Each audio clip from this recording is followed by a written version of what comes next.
All right. Thank you. Okay. So for the next 30 minutes, guys. Yeah, for the next 30 minutes. ايه ده اسمه ايه ده؟ ليزر. ليزر؟ الليزر هيجي عليا. اوعى من كده يا ولد. Okay. You will put on the student's hat, and I'm gonna be the teacher, teaching you a lesson, a vocabulary lesson from New Close-Up, and this is a course book for B1 students, okay? And this is gonna be an actual vocabulary lesson. So are you going to act as teachers? No. Good. Can you ask me questions? Yes. As teachers? No. Good. Okay. Hello guys. How are you today?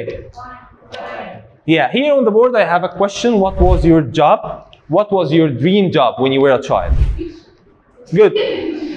So even if you're working nowadays as a teacher or a dentist, was this your job that you wanted to have from the beginning, or did you have a different job? Hold it.